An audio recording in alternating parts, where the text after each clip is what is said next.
Hey everybody, welcome back to the garage, and we are here tonight with an impromptu Friday. We're going to see if there's anybody out there. Let me get my hair fixed here because it's looking a little bit crazy. But we're going to see if there's anybody out there that wants to jump in. Well, Infiltrator is in right off the bat. What's going on, brother? You're the first one here. Welcome to Impromptu Friday, where we sit down, talk about whatever, tuning, cars, the state of the world. No, just tuning in cars, man. That's all we're talking about here. So, and there's Ross. Hey, what's going on, Zero? Man, as I said, it's just a great Friday around here. I thought we'd do an impromptu live chat tonight, just see what everybody's up to, talk about what everybody's working on. Hey, John, welcome to the chat. Let me see what else is going on here. Let's, Yeah, how's everybody doing tonight? Anybody drinking some cold beers? I've been drinking some cold beers myself. I am on the cold drinks for this round right now. For this portion of the live chat, we will be drinking the cold drinks. If you guys keep me around long enough, we will be drinking the cold beers. Josh, what's going on, brother? How is everything in the deep south, the other side of the equator south?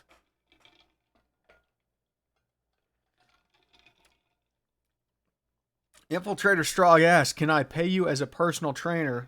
Have you seen my dad bod? I don't think that you want to pay me to get a dad bod.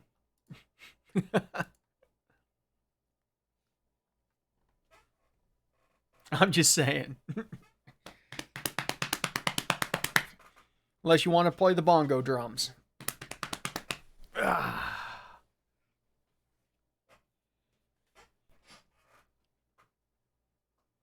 I've got to figure out how to... There is like ways of doing this that speeds this thing up. I'm still trying to figure this platform out. I appreciate you guys bearing with me. This crap is overly complicated. I mean, I can tune the ever-living crap out of a car.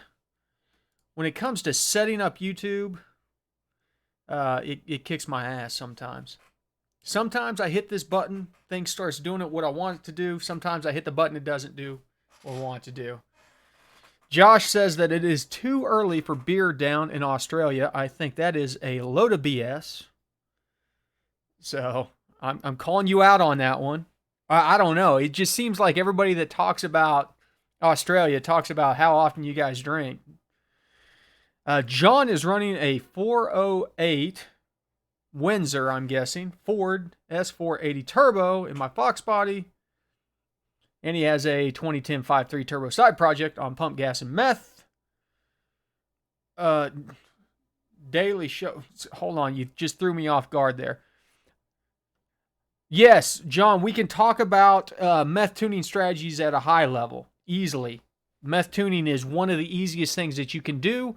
John, honestly, you have to approach it as that you are basically adding octane on top of what you have already. Treat it like a additional injector. I don't know if you guys have ever dealt with, like, back in the old day of fuel injection, whenever guys would start running out of room, they would literally pipe an injector right in top of the intake tube with a AIC, which is, you know, an additional injector controller based off of like RPM or boost reference, something like that. It's just a simple injector driver, not to get off base here or, you know, get off into the woods. But literally, you treat, Big Matt, he did ask about that. Hey, Gio, welcome back. Literally, you treat methanol like nothing, like it's not even there. So you set it up, get your injection rate if you're injecting off of boost or, if you're doing a turbo side project, you're going to inject off a boost. Set it up, start injecting at a certain boost pressure. I like to set my methanol injection up at say 85% duty cycle or so on the injectors, but you can bring it on earlier if you want to, and then ramp that thing out. I like to be at a 100% injection on my methanol before I hit 100%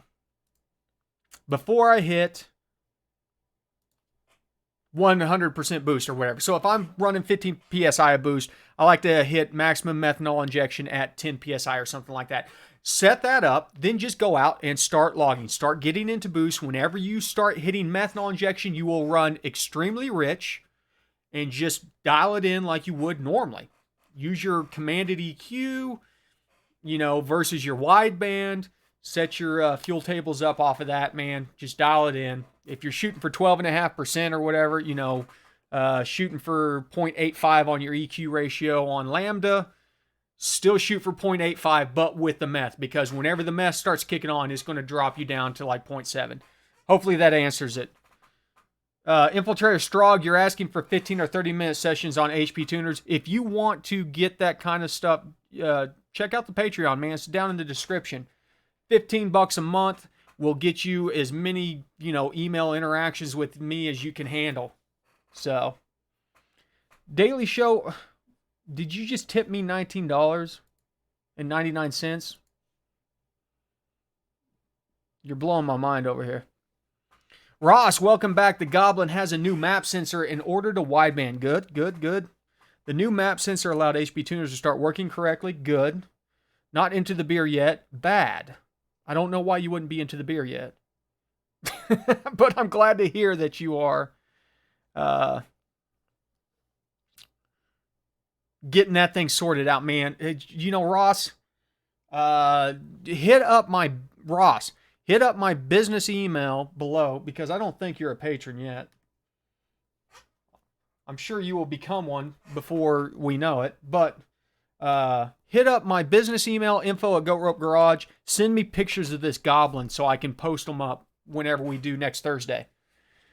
Daily Show, I appreciate it, man. I appreciate everything. Look forward to you becoming a patron, man. I've been working on patron stuff all night, literally since I got home from work. I work half days on Fridays. I have been working on patron crap all night because, you guys rock and roll. Dean says, well, hold on a second, Dean. I'll get to you in a second. Let me see what else. I'm skipping some people. Atomic says, hey, got my filter and socket today. Thanks much. Oh, good. Awesome, man. Okay, now I know name to a face, Atomic, because obviously I can't always figure out who's what on the patrons versus this, but glad you got that stuff in. Thanks for participating, man. Dean says, hey, man, got a friend with a huge cam, 98 LS1, Holley high RAM intake. It's in A. I have to give it, has to stay running. He's suggesting to keep this bitch running. You have to give it gas to stay running. Dean, for one, if you haven't already advanced the timing, if it's a huge cam, advance the timing out to about 30 in the, obviously, bump the idle RPM target up to about 850, 900 to start, even 1,000 if you have to. Because the bigger the cam is, the harder it has at staying alive at the idle area. Bump it up to 850, 900, around there. Advance the timing out. My dogs are over here being idiots. Advance the timing out to about 25, 30 degrees in that area. And then don't get carried away with the airflow tuning on the idle, because if the cam is really that big, you can actually lose airflow at the idle range. That's why we lose vacuum. So if you are seeing a loss of vacuum on your cam in the idle range, that is because the cam has too much overlap and you're not drawing in as much air. So whenever you have a lot of vacuum at idle, that means it is pulling in as much air as possible. On the intake stroke, if you are losing vacuum on that because the cam has some overlap, you're losing vacuum because the air that you're pulling in is escaping out the exhaust valve before it closes.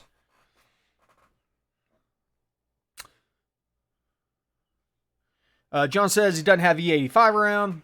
Southman close to E85. Yeah, man, John, I will tell you that E85 is not necessary. E85 is great if you have the ability to run that extra 30% fuel. It's really a pain in the ass on Direct injected engines.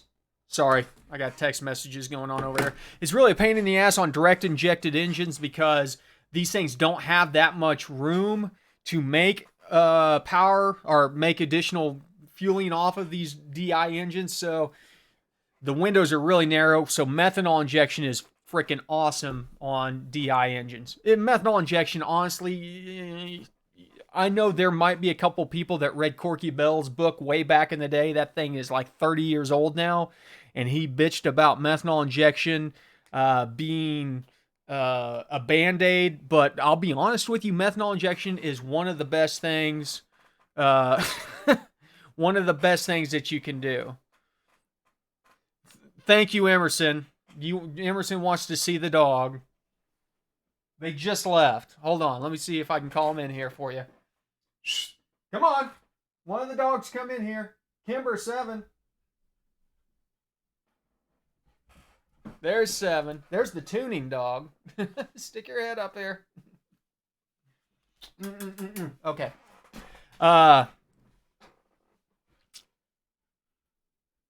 Brandon says, my AEM wideband came today. First thing I did was change it to Lambda. Brandon, you are a king amongst men. Lambda, lambda, lambda. Well played. You will go far in the tuning world. Zero. Spray bar on the intercooler. You know what? Are you talking about what I was talking about earlier with... Hey, Chris, welcome to the chat. Impromptu Fridays. Impromptu. Hey, check this out. I've got an Impromptu Friday logo. What do you think about that thing? Boom. Where's it at? It's up here. Beep, beep, beep, beep, beep. I should have put beer cans all over it. So, let me see where I'm at. Spray bar on the intercooler. You know what, Zero? That's an interesting aspect I hadn't thought about.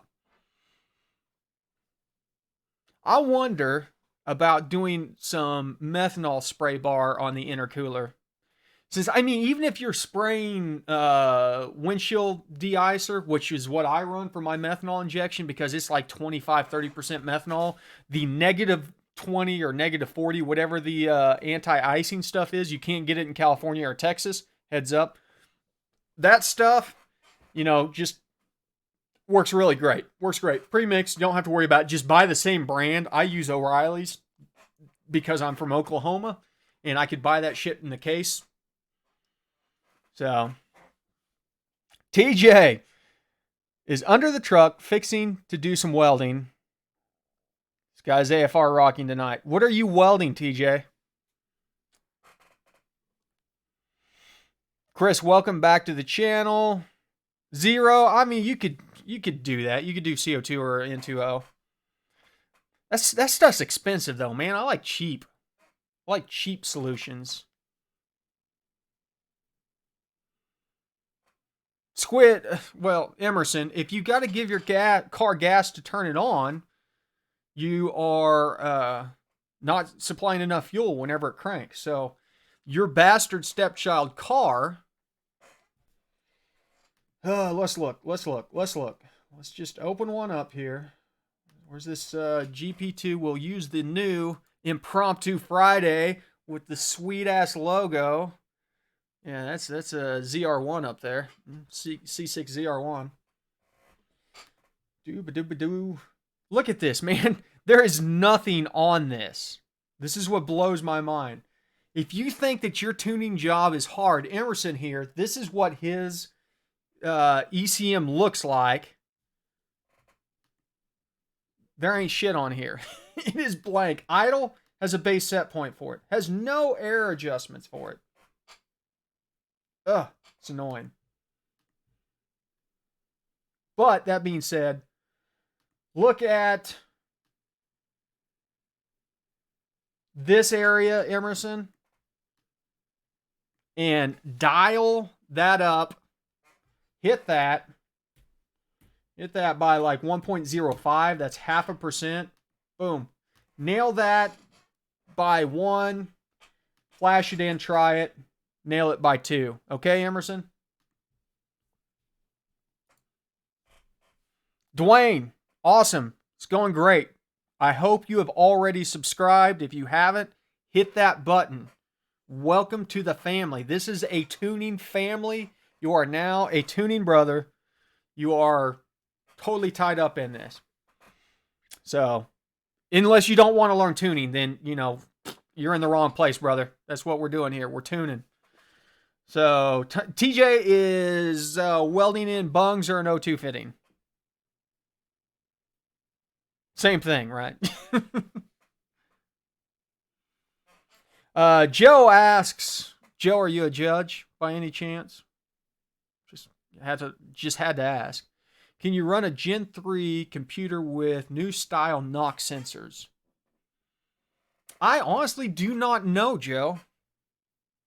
Theoretically, all knock sensors are basically like kind of vibration styles. Well, they're microphones, which are vibration sensors. They basically attune to the vibration in the engine, and they look for variances outside of a specific operating range or frequency.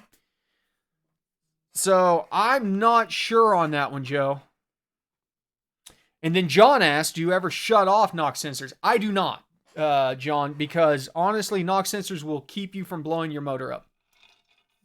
If you are having an issue with knock, you have another issue, either with fueling or timing. You need to figure out what that issue is and solve that issue. I mean, you can get false knock from things like exhaust rattle, etc., things like that. But knock sensors are great. Unless you are doing stuff like individual EGT sensors on all of your exhaust runners, things like that, where you can see the health of every cylinder, I would leave the knock sensors operational.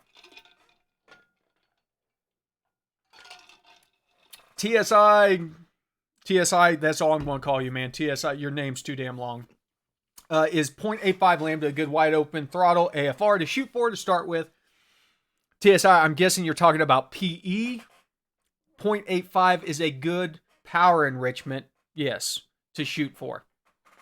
So set your standard table, your standard stoic table to, 14.7 down to 9 point whatever for flex fuel if you're running flex fuel. And then set your PE table basically to 0.85 based on, you're on a 2012 Camaro. Let me see if I've got something close to that so we can look at what tables you're dealing with there, because that's a good question. And I really haven't talked about it much. I got a 2014. That'll be close enough. Let's look at it here. If you look at your fueling table and your power enrichment, your EQ ratio, you've got one for alcohol. This is going to be, alcohol is going to be E85. You can set that closer to 0.9. Your EQ ratio, well, 85. You have to do the inverse math on this. If you look at EQ ratio, 1.3 is going to be 0.7 EQ right here, where let me see if I can highlight that. Right there. That is going to be 0.7.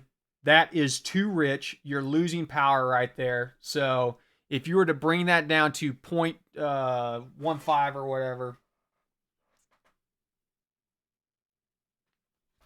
you're going to get that down to where it wants to be. Right? Yes.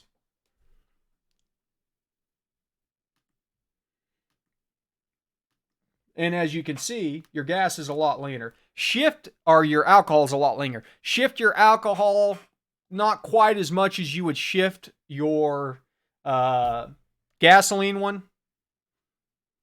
Are you understand what I'm saying here? Am I making sense?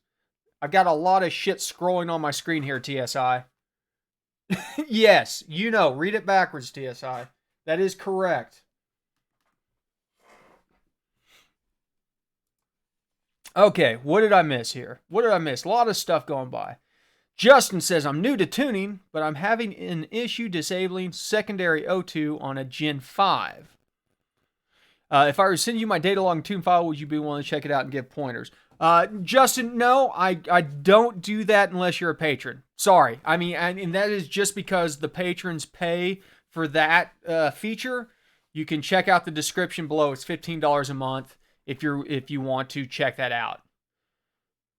Mario says he's a Coyote guy, but you've helped me along the way. That's awesome, Mario. I appreciate it. Hold on a second. My wife was trying to call me.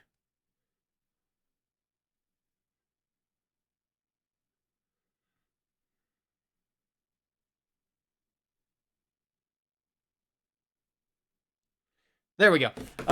Mario. Yeah, I mean, I've got to get into some Ford stuff eventually, but there's so much like Chevy GM stuff to get out of the way. But that being said, as you said, there's a lot of this stuff that is universal to just engines in general. You know, tuning map curves, tuning VE tables, things like that. I will get to the point where we start looking at Coyote configurations, EcoBoost configurations, things like that. Thomas, make sure that, TJ, make sure you're putting your bung before any cats, if you have any cats. If you don't have any cats, you can put it, a foot behind the Y pipe. That's fine.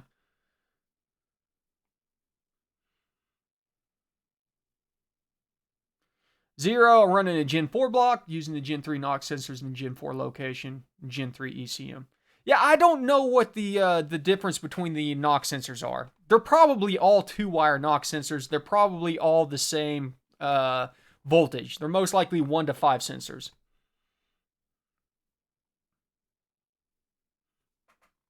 John, yes, you can dumb them down by half to make sure they're not reading that false knock. Your NOx sensors, if you go into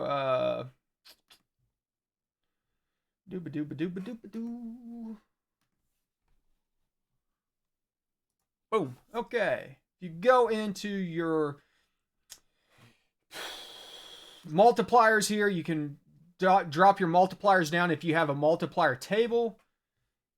Let me get out of that. A lot of the other ones that you'll see on different platforms may have actual like progressive, like attack and decay and stuff like that, and you can dial the attack down. Same ordeal with the retard, the adaptive learning, burst knock, this stuff. That's what I'm talking about here. The burst learn, the threshold, you can dial some of this stuff down. I would leave, like, I wouldn't completely zero this stuff out, but a lot of this stuff you can dial down. Then again, same ordeal. Maximum retard, you can dial some of that out so it's not trying to completely quench your ignition. But just keep an eye on it, man. You got a scanner, throw it on there, log your knock retard, you know. It's we go in here, we grab something. Look, if you're seeing something like this, yeah, that's not bad. That's not anything. But if you start getting in there and you see a lot of crap loading up on your knock retard table, double check, see where it's at. If it's somewhere where you don't have a lot of, if you're not in high RPMs, it's probably not actual knock. The only time that you should really see knock is whenever you're up in the higher RPMs and you're building a lot of cylinder pressure, which in turn builds a lot of cylinder heat, and that's what causes detonation, things like that. So Joe doesn't want to use the ugly knock sensors in the valley. Okay, Joe, I mean, if you can get the block mount style, and then you need to adjust your knock sensors based on being on the block as opposed to being in the valley. So look at something that maybe has the block style ones and see what the sensitivity is set to on those. Daily Show asks, what's the thought of methanol injection on a naturally aspirated car? I think it's awesome. You know, they specifically make methanol injection kits that run off of things like throttle position or pedal position, throttle position, RPM, things like that. Methanol injection is the greatest thing since sliced bread.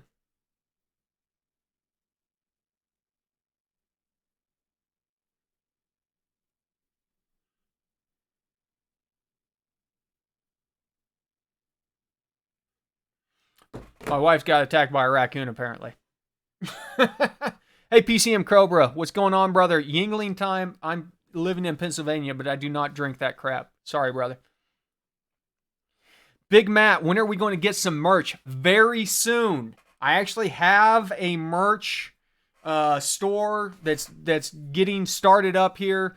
The only shirts that are on there right now are the Thursday night Intune live, like GRG Intune shirts. It's available to patrons right now, but I'm hoping by next Thursday's show, I will have the store rolled out and I will have a couple things like sweatshirts and some hats and stuff like that. So check back on that, Big Matt. John, thanks for stopping by, brother. Yeah, man, if you have any questions, just hit them up in the comments. TJ, I've seen 3 Fords on the road coming out of Austin. One of them needs tuning. I don't know what you're talking about, but Zero says the Gen 3s are single wire and the Gen 4s are 2-wire. The question, Zero, is are the Gen 3s and Gen 4s the same thread? Could you thread a Gen 4 in? Because it said the principle kind of behind them should be the same.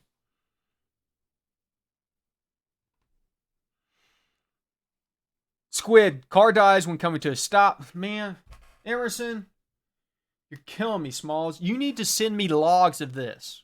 Why are you not sending me logs?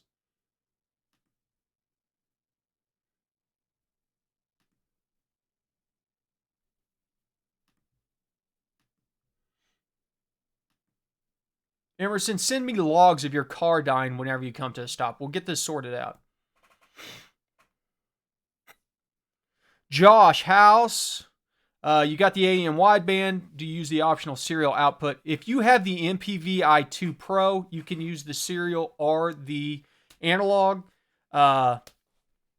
Doesn't matter. I will tell you, you can use the analog without having to purchase anything else.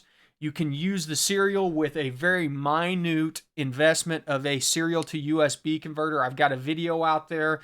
It came out a couple months ago, and I'll tell you why I like the serial more than the analog, Josh, is because whenever you have a wideband, you have a sensor that is reading analog. It comes back to the gauge. The gauge takes that signal, that analog signal, converts it to digital.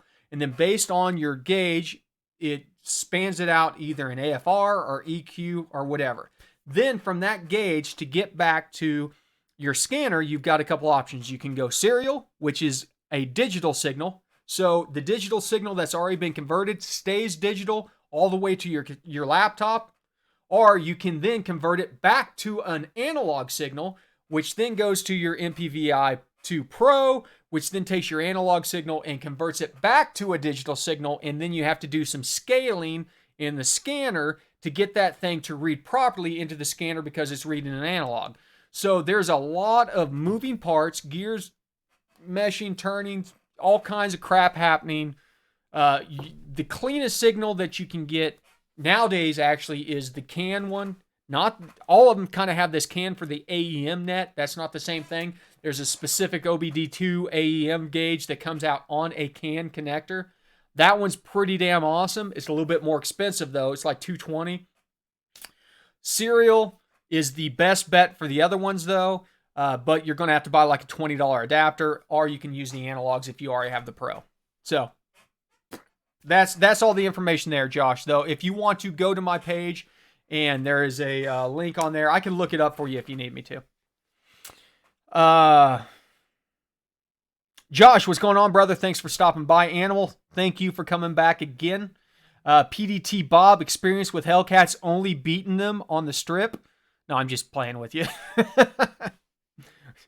No, tuning-wise, Bob, I have not tuned any Hellcats, but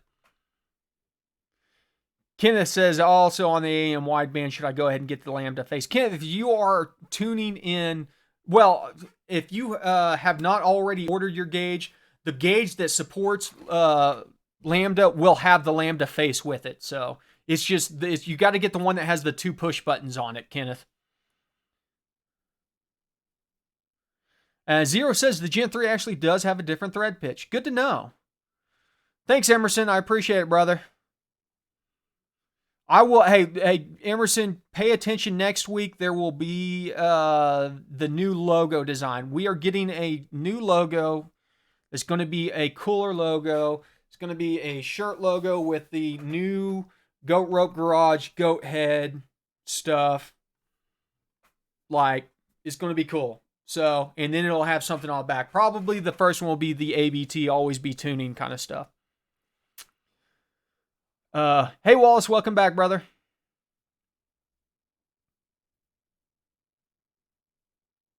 Yeah, and Kenneth, Josh brings up a good point. If you want it to be an AFR, you can still convert that over to EQ on the logger. Oh, well, there you go. PCM says, you know, if you get the one with the buttons, it's got the 2 buttons on the face, it comes with it. You don't have to buy the extra face plates. Yeah, thanks, Wallace. We're going to have some more shirts coming out. I will be launching the store for non-patrons next week, by next Thursday.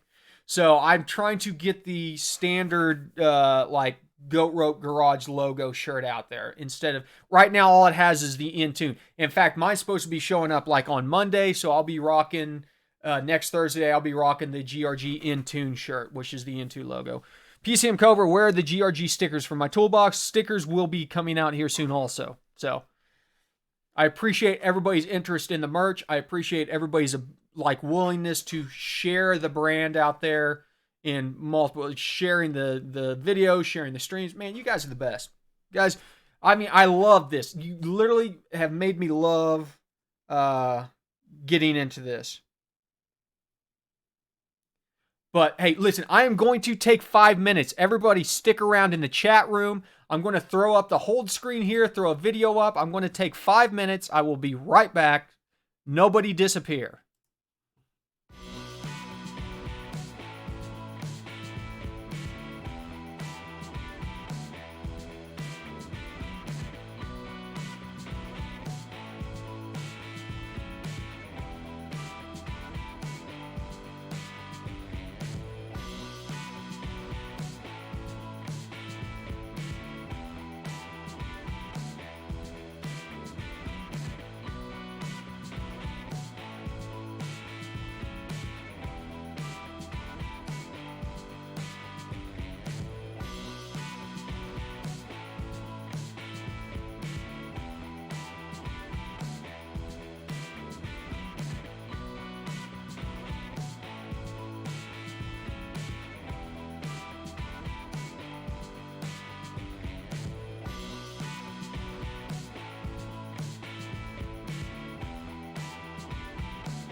Okay, I am back. I had to deal. My wife, she dog sits, and so she's dog sitting over at a house tonight that has a Mastiff, a German Shepherd, and a miniature pincher, and a couple cats, and apparently the biggest trash panda she's ever seen. So, yeah, she's all right though. She went outside and banged some pots and pans together. Yeah, we got Zero. I know you're from Yukon, and Dwayne, you're from Stillwater. I went to school at OSU. I'm up in Pennsylvania, out by Bill right now. So we've got quite the spread here.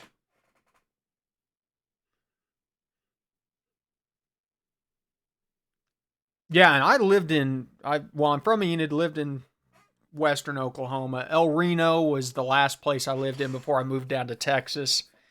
And of course, I've lived all over in Texas too. Texas, New Mexico. I've lived in Alaska, New Jersey. I'm in Pennsylvania now. So, where are we at? What did I miss? Did I miss anything in here? Let me go back up here. Mario asked about, Mario, are you still here before I answer this? Mario asks, is there any tune drift? How often, if at all, should I log and check for any changes? No, Mario, there should not be. If you have any kind of drift, it is because something has gotten out of whack. Mainly narrowband sensors if you're running closed loop. So that would probably be about it. Everything else, though, your MAP sensor, same ordeal. If you are still running a MAP sensor and your long-term fuel trims start drifting out further, your MAP sensor might start to get a little fouled. Say you have a dirty air filter, you didn't get swapped out in time. And then, so go down to your local auto parts store, grab some mass airflow sensor cleaner, and hose that bastard off, and should be good. But for the most part, no. The tune itself should not drift.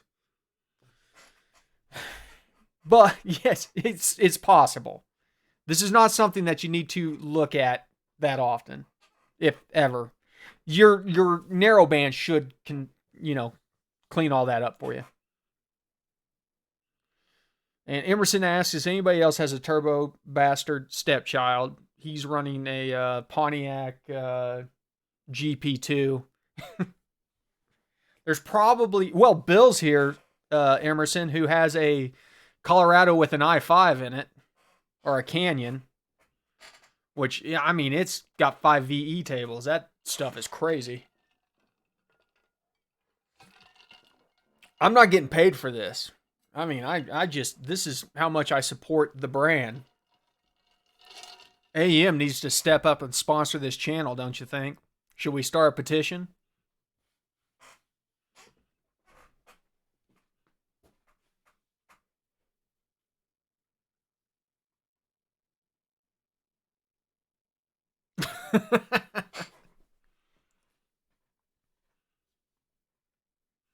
That's BS, PCM Cobra. I know better.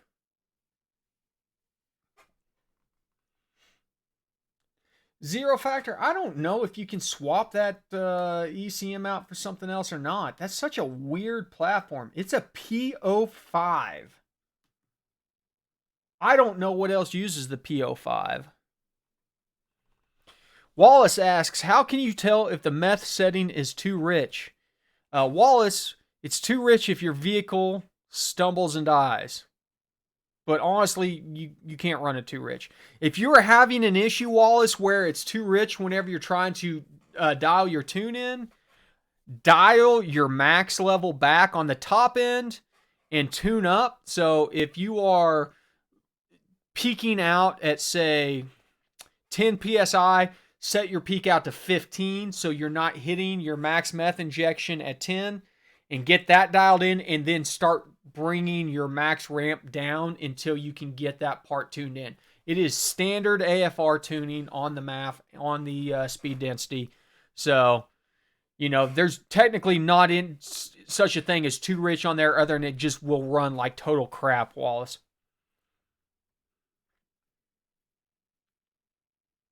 Josh says he misses Alaska. You are a crazy man, Josh. I was at Elmendorf in Anchorage, and it's cold. And during the wintertime, there's no sunshine. During the summertime, you drink all night and don't realize it's like 4 o'clock in the morning. Ugh, terrible, terrible.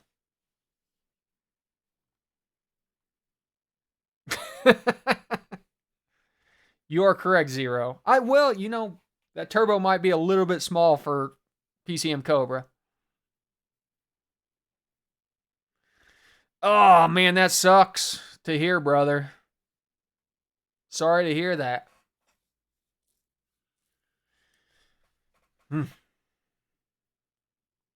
Let somebody spit out some good news. Listen, I'm broke until the next year's next year.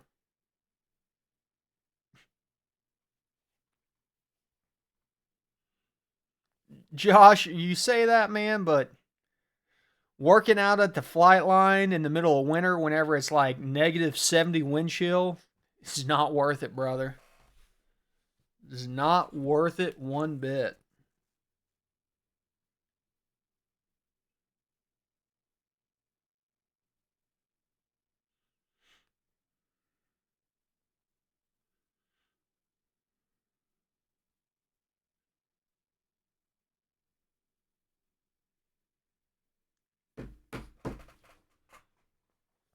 Slow down. Would everybody go to bed already? PCM Cobra says future project 5.3 turbo or 6.2 turbo. Honestly, you know, PCM Cobra, what I would like to do is probably 7-liter supercharged.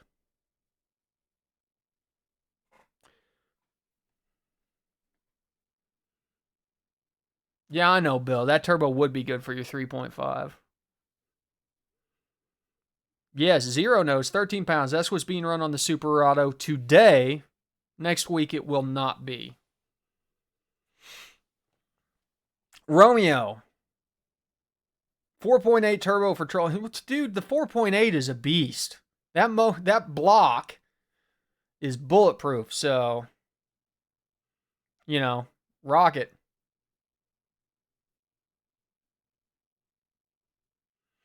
PCM has been seeing some awesome LT 6.2 deals out of Texas, of course. Bill's about to go to bed because it's 10:30 out here in Pennsylvania. Wuss.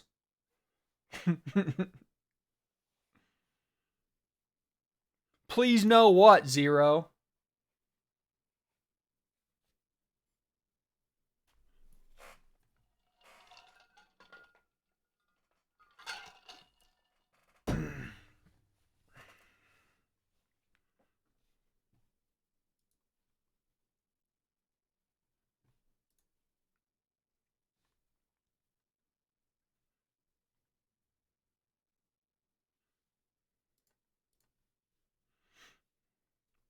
Bill says he only needs 5 psi. You are correct. Sorry, Daly. You haven't missed that much. Five. Listen. 5 psi is honestly about all you need. Zero? No. No, Zero. No. No, no, no, no, no. No, don't make me reach through this microphone and slap you. Don't even get started. Listen. Listen. Listen. Listen. We're going ASMR right now. 7 liters. 427 cubic inches. 650 horsepower, naturally aspirated. And then we throw 5 psi of supercharger boost behind it. 5 psi. You've got to remember, 5 psi is a ton of boost on a naturally aspirated engine, especially on one that's running 10, 11 to 1 compression ratio. Daily Show, yes. Methanol injection on an NA, yes. There's absolutely nothing wrong with methanol injection on an NA. Set it up to trigger off of RPM or pedal position, much like you would nitrous. All it will do is quench your cylinder pressures whenever you are in like the high end stuff, like the high RPM stuff like that. Dude, methanol injection is the best thing on the face of the planet. So, I'm just saying. Methanol injection is great on everything. Especially if you are running like 11.5, 12 to 1 compression ratio, methanol injection will keep you from getting into knock. It will allow you to run more timing on a naturally aspirated engine, much like it will on a turbo supercharged engine. Bill, you're not lame, brother. I normally go to bed, except for Thursday nights, I go to bed about 9 o'clock. Thursday nights, I have to stay up a little bit longer because of the damn stream. Romeo says, how about some info on choosing cams for our more experienced viewers? Romeo, call Brian Tooley Racing if you're on a GM platform. So, that's it.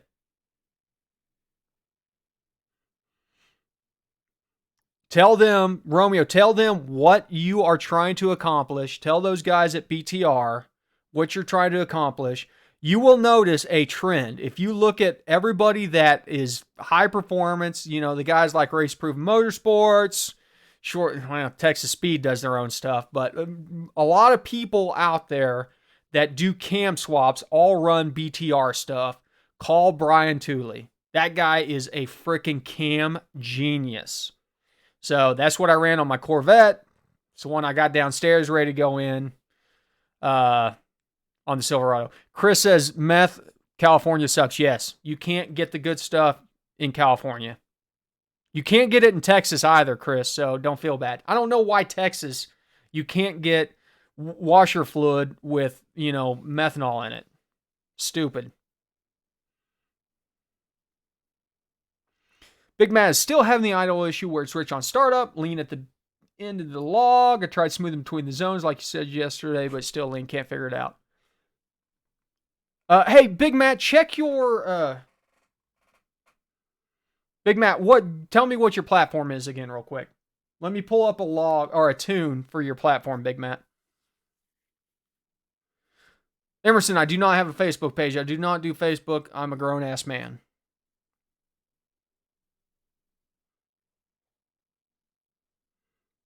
Daily Show, yes, that would actually be not a bad application for that. For methanol, is because you're seeing some knock whenever it's hot outside. There you go. Yeah, Josh talks about Brian Tooley is literally the GM cam expert in the world. Zero, just run by the co-op and drill a hole in the anhydrous tank outside and get a little anhydrous so you can cook your meth. Like every good Oklahoma meth head.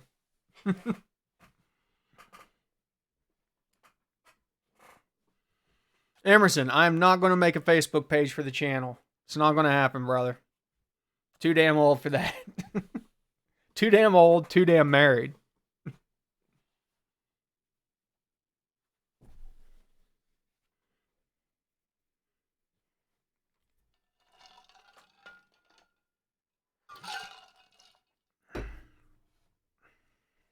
There is plenty of opportunities to chat on the YouTube page, on the Patreon page.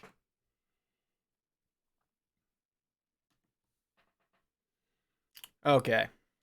Here we go. Big Matt is having issue with the idle, rich on startup, lean at the end of the log. So rich on cold. And then it gets, okay. So for one, you got an ETC multiplier, Big Matt. You got to look at this. So if it's rich on startup, but it's lean at the end of the log, I would try playing with this ETC multiplier. This affects your base running airflow. If it runs, Big Matt, don't necessarily go around there and futz with anything else. Try and get your corrections made just based off of engine coolant temp. So let's look at what it says here. ECT, airfold multiplier based on engine coolant temp. So this multiplies directly versus your airflow. If it is rich on startup, down here on your this area, let's do this area right here, Big Matt. This is the area that you want to go down. So bring all of this down. Let's take that by 0.95. Boom. Maybe hit it a couple times. There we go. Try that. And then if you're lean at the end, you're going to be up in this area. So let's take it and let's go 0.105. Bring that up a couple times. And then the area that we didn't touch, interpolate between. Okay, let's look at what this looks like. Okay. Might want to manually kind of adjust some of this stuff. Okay. There you go, Big Mac. Shift that out. Play with your ECT multiplier on idle. Because as I said, if you already have this thing running where it's not completely dying whenever it's cold or whenever it's hot, but it is doing some wonky crap whenever it is cold or hot, you can use this just to adjust your airflow. And so, once again, this is a multiplier that applies to your airflow. You have to remember, the more airflow that it calculates, the more fuel you're going to get. So if you are lean somewhere, bring it up. If you're rich, bring it down. That should get you dialed in, and that's probably the easiest way to do it, Big Matt. Okay, where are we at here? What did I miss? Emerson is still trying to get me to do Facebook. That's not going to happen. Zero still has his teeth, so that means he's probably on Facebook. Emerson says he's bought the user-defined parameters on HP Tuners, and it's not what he thought. I have no clue what the hell that stuff is for, to be honest with you, Emerson. No clue. No clue. But they will take your money. You should email them and ask them for a refund. They should be able to disable that on your account and give you your money back.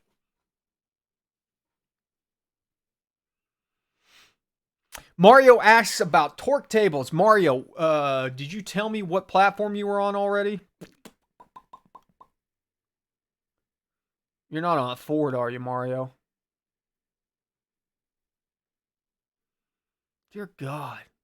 So much stuff happening. Mario, tell me what platform you're on,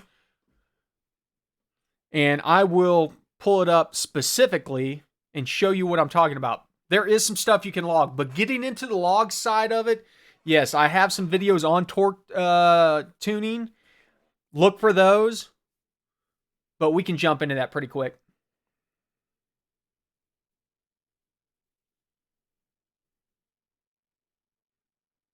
Hey, Bill, thanks for stopping by, brother. We will see you next Thursday. Son, thank you for stopping in from New Zealand. Man, you want to be a tuner? How would I get started? You need to just dive in. You need to get as much experience as possible on different platforms. honestly, your best bet is to choose, son. I'm talking to you right now. You need to choose a platform that you want to tune on. If you want to tune on GM based platforms, LSs, LTs, all that stuff, choose the platform that works best for that. If you want to tune on Nissans, choose the platform for that. If you want to tune on Volkswagens, choose the platform for that. You need to kind of pick a specific platform in which to specialize in. But as you learn that platform, you will learn the basics that apply in a broad range, because all cars are the same. Every car works on the same principles of this is how much air it has. We add this much fuel. Then whenever we're done, we start dialing the timing in. If we change this, this is what has to change. All of that crap is the same across the whole entire spectrum. But where you get into the differences, son, is on the newer vehicles. There is so much ancillary crap that we have to deal with. So that's where you have to learn how to specialize on a specific platform. So, yeah, Big Matt, check in on Thursday and let me know how that goes. Let me know if you get that thing dialed in. If not, we can try some other things.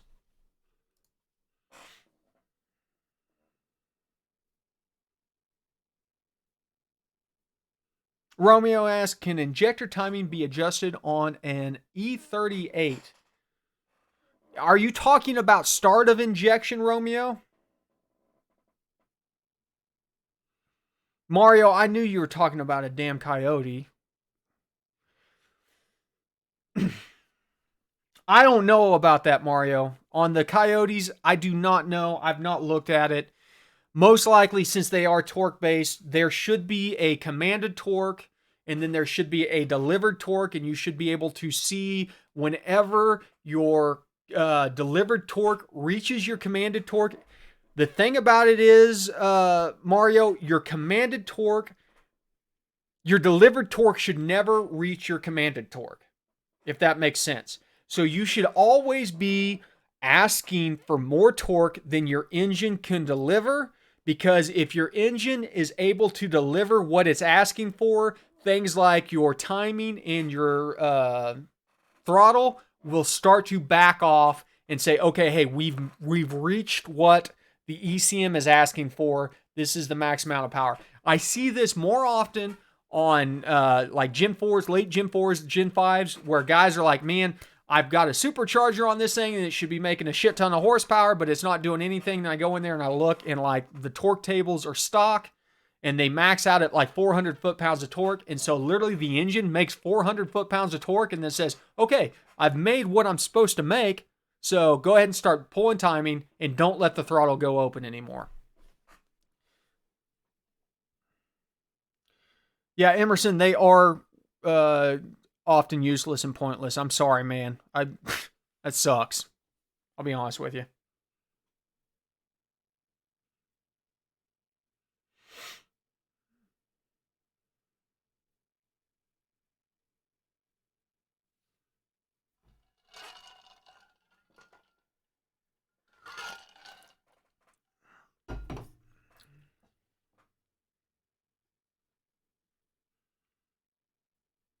Mario, did that all make sense though on the torque stuff? Okay. Yeah, I mean, there's a lot of just nitpicky stuff in between different things.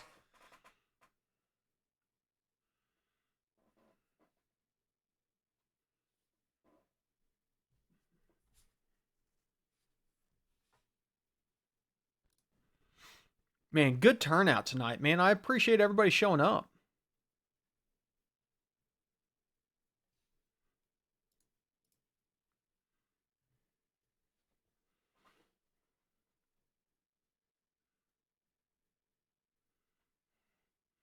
Dude, Romeo, honestly, call them up. Call Brian Tooley. That's what I do. Anytime I spec out a new cam, I call him up. I tell him, this is my mods. This is the RPM range I want to operate in for max power. Like if I'm looking to make max power between 2,000 and 5,000 RPM, stuff like that. Here's the platform. Here's everything. They'll jot all that crap down, and then they will say, okay, boom, here it is. So they're awesome.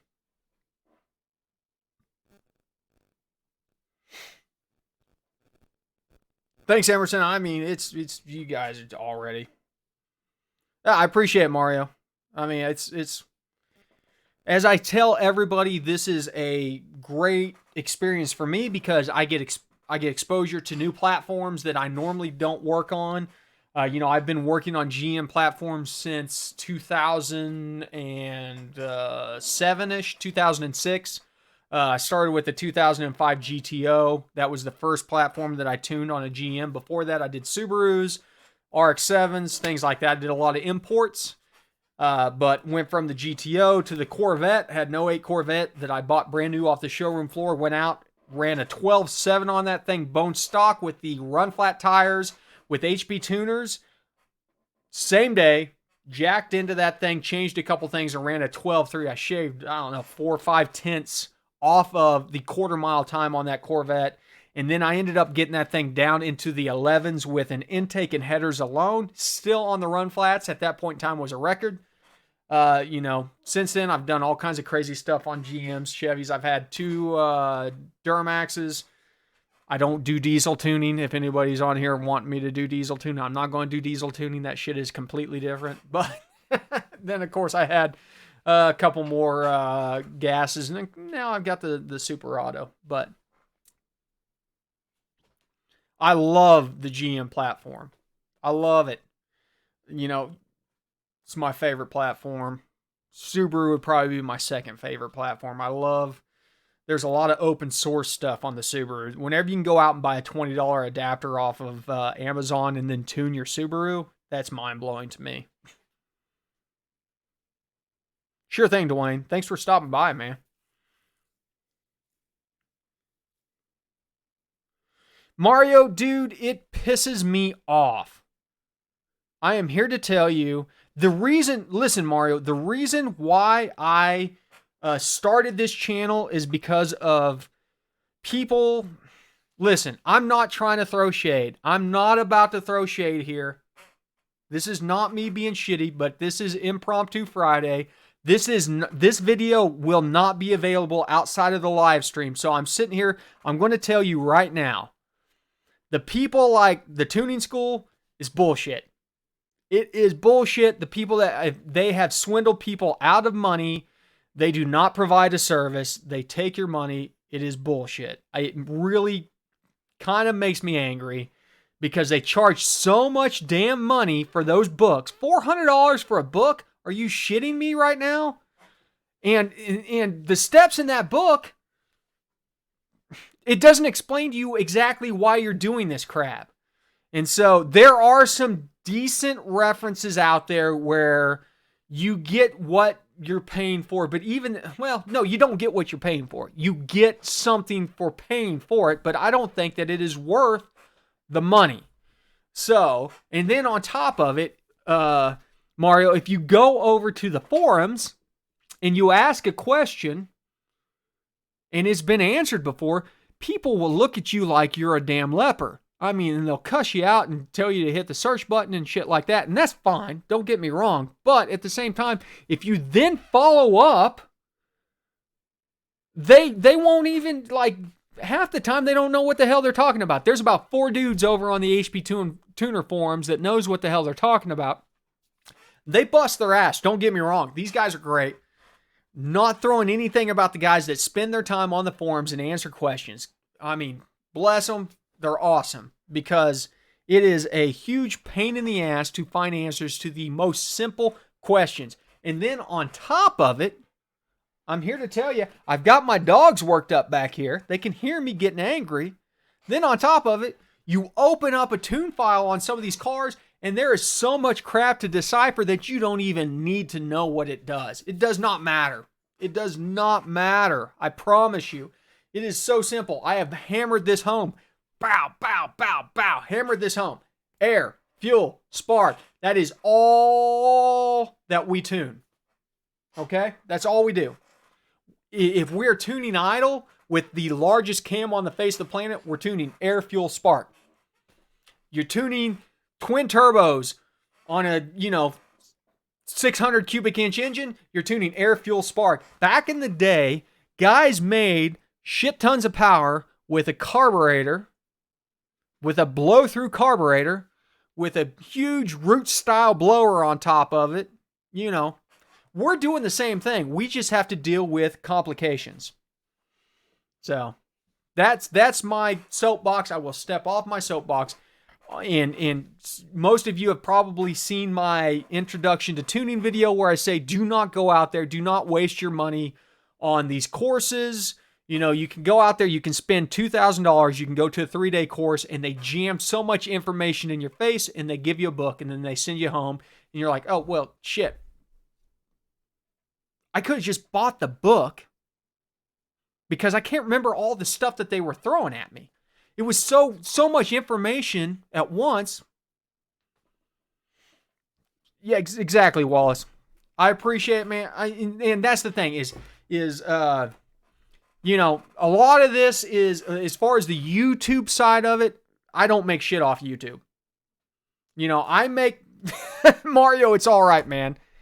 I make money off the Patreon guys, but I provide them a service, and I feel good about that because for $15 a month, that's the best $15 in tuning that you can buy, in my opinion, and everybody that's paying that $15 will probably agree with you. You know, you get one-on-one service with me, and if I can't answer the question directly, we will research it, we will test things out, we will find the solution, we will sort all that out. That's $15 a month. And at the end of the month, if your car's running great, cancel your subscription, you're done. You don't have to come back. The rest of this, though, YouTube, you know, I make $5 a day off YouTube. So I spend 40 hours a week making YouTube videos. But I do this not to make money. I do this because whenever I was trying to learn how to tune a decade ago, this information was not available without spending $1,000, and I thought it was bullshit. As I learned this on my own, as I went out there, experimented, and figured out how to start tuning vehicles, I said, you know what? People shouldn't have to pay for this. This is something that should be readily available. And then finally, you know, a couple months ago, I said, you know what? I got some spare time on my hands. I am going to try and make the tuning world a better place. Thanks, Zero. I appreciate it. Sorry, didn't mean to rant. I've been drinking, gentlemen. I've been drinking. So you're going to get a rant every once in a while. Okay, back to the questions here.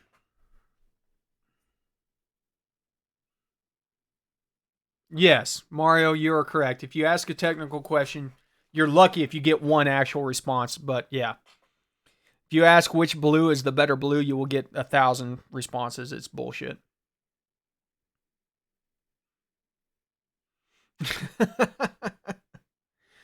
Sorry, Emerson. You know, that's what killed me is that everybody that comes to the channel and watches the video where I say don't buy the books, a lot of guys that have already bought the books, I feel bad.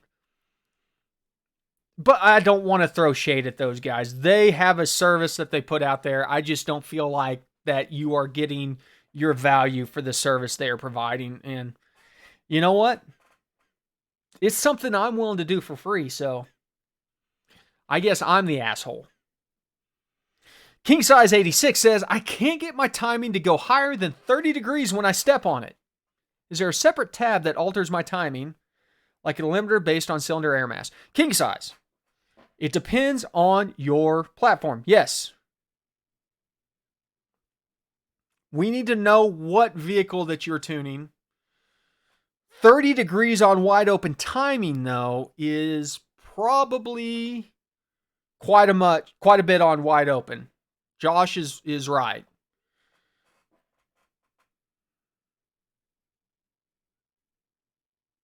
Thank you, Daily Show. I do appreciate it, man. Just keep watching. Throw the thumbs up out there. Honestly, the best payment that you guys as viewers can give me is a thumbs up on my video, because that actually, whenever somebody else searches for HP Tuners, that puts my videos at the top of the list, and that is what, drives new subscribers. And honestly, as I said, the whole purpose behind this is to get more people involved in the conversation. I want people involved in these conversations. That's why I do these live chats, is because I get people come in here and they bring new problems to the table. which is awesome because I'm learning. I am not sitting here blowing smoke up your ass saying I know everything about tuning. By no means. I know the process of tuning. I know how engines work.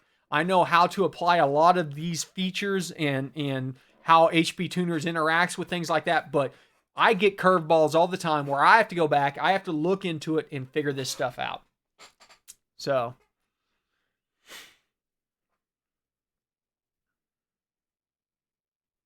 Emerson, nobody. I mean, this is a live video. Nobody has to like the video. I mean, as said, I appreciate it, brother. I appreciate it. I'm never going to beg for likes. I'm going to do my standard YouTube personality thing where I say, hey, blah blah blah blah blah. It's my mind is blown that I have to file my taxes next year and actually put YouTuber down as a second occupation. What the hell? But that's awesome. I maybe I can put down on there tuning instructor or some shit like that so it doesn't sound so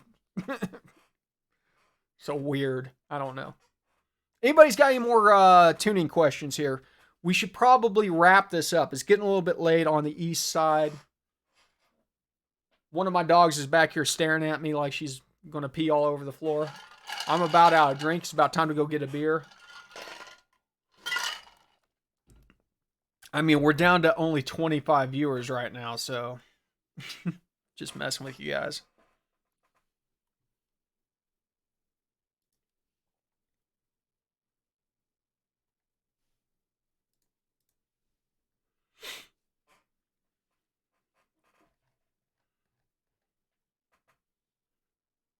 Tuning Guru.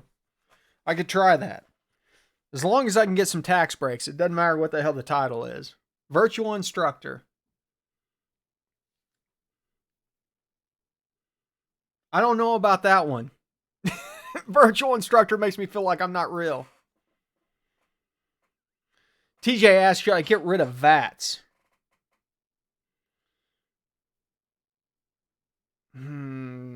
Yeah.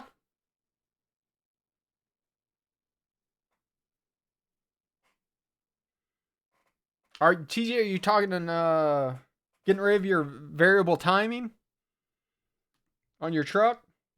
Your variable camshaft?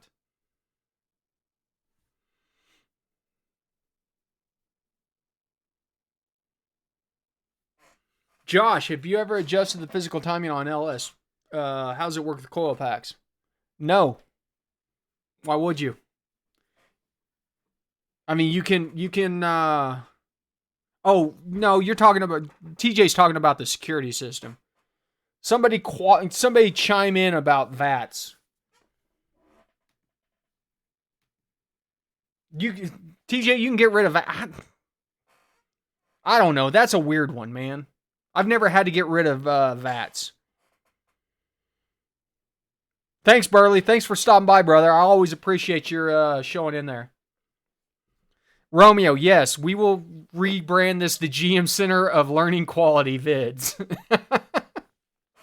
Josh, no, going back to your question about adjusting the physical timing. No, you want to always set that up on TDC and then, line your dots up on your cam versus your crank. Don't mess with manually adjusting your timing on this platform. Even aftermarket ECUs, Josh, are going to use digital timing on your coils. So, thanks, Wallace, man. I appreciate it, brother. Yes, Big Matt, the best 25 viewers, the ones that show up on a random Friday, impromptu Fridays. This will not happen every Friday, I promise you. But every so often, there will be an impromptu Friday. iHogue asks, how many HP credits do I need to tune my car? iHogue, it depends on the platform. So, newer cars, if you're tuning a C7 Corvette, might take 3 or 4 credits. I don't know. But for the most part, most vehicles take 1 credit for the ECM and 1 credit for the TCM, iHogue. Josh says, would you lock it at a certain spark and then offset in the program? I mean, you could do that, Josh. How do you know 16 degrees is giving you 16 degrees? Well, if you set your timing TDC to cam down, if everything is clocked properly, 16 degrees is going to give you 16 degrees. I mean, it's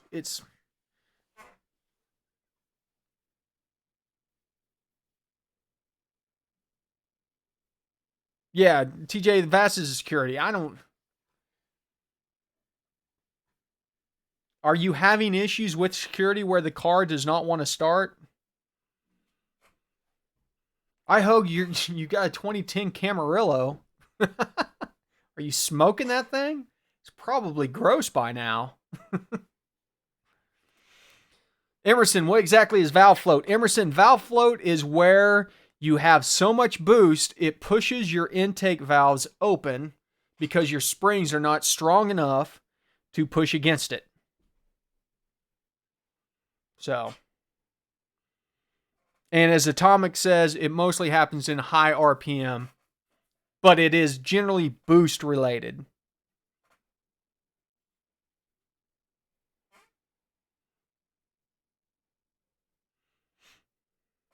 Thanks, Dwayne. I appreciate you stopping by, brother. Check out next Thursday, 8 o'clock Eastern. We do the Intune live show. That is the official live show. This is not the official live show. This is just the sit around and drink live show.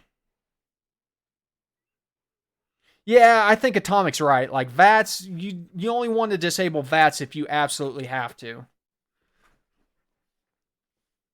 It is, yeah, it's something like if if you're doing a retro mod swap or something like that, but you're using the old ECM, you can disable VATS, and that way you can do a standard key start off of the stock. You can still use a key in an ignition, and just it will be a standard switched ignition, but it will work with the ECM to start the vehicle, whereas VATS requires the key with the chip in it. Everything has to line up.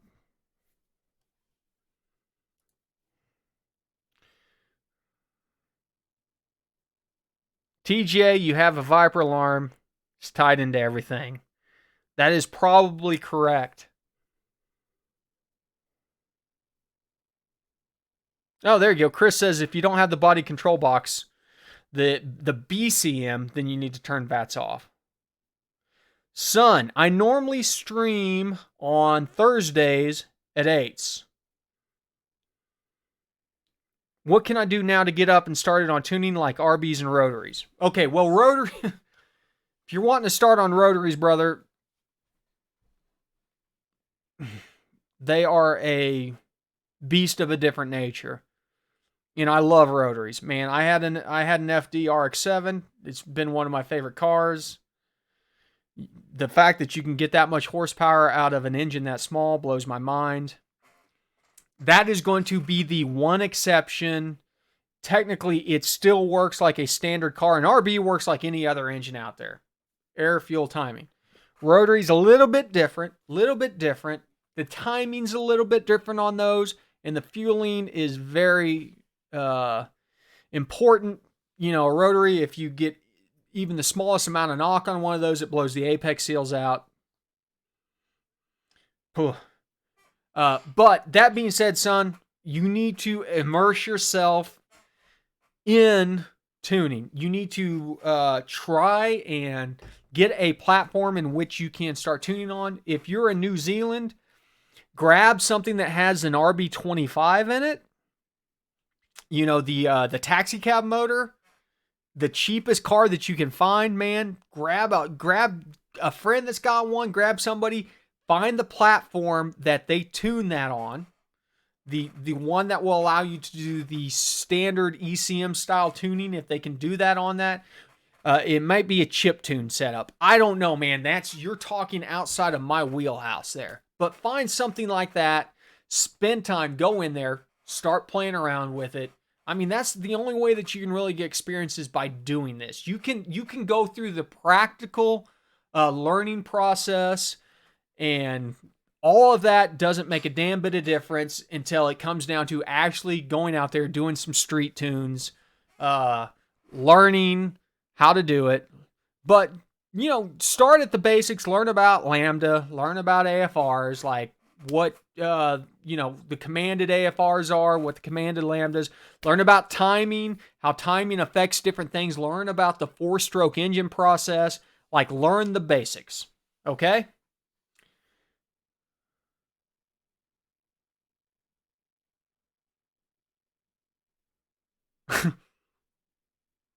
Wallace, I'm sorry you got a tuning book for sale, brother. TJ, throttle response, is that a mod or can I do it in my editor? On your truck,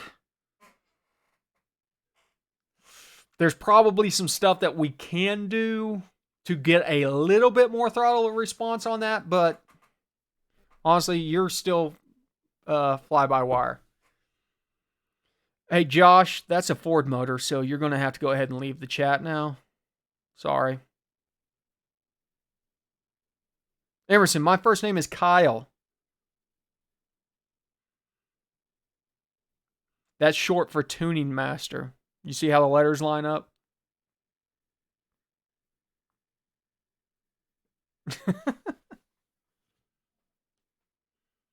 I guess that makes sense. No, I would love a Ute myself.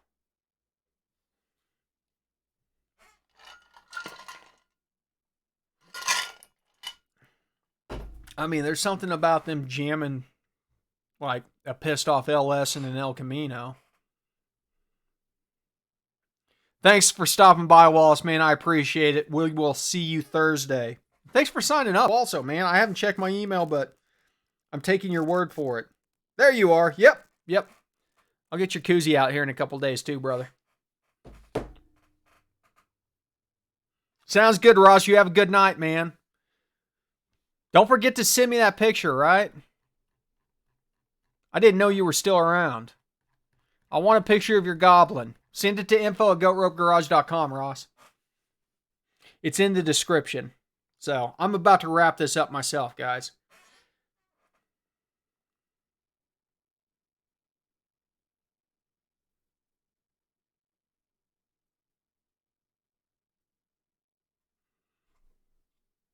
Ugh, Josh.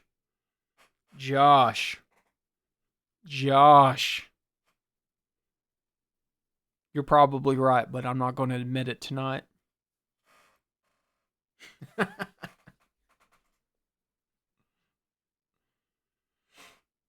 You can't hate on the amazing simplicity of the small block Chevy, which is, let's be honest, the greatest V8 ever designed. Thanks, Ross. I appreciate it, man.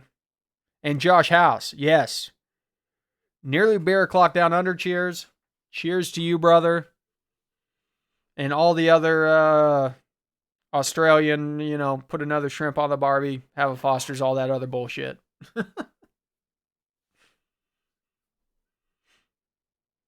I'm gonna do a trip here soon, Josh House, down under, and we are going to I'm going to do a get together down there so I can see some sweet ass Holdens.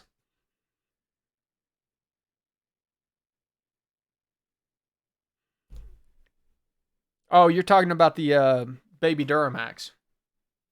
The Baby Dirty Max.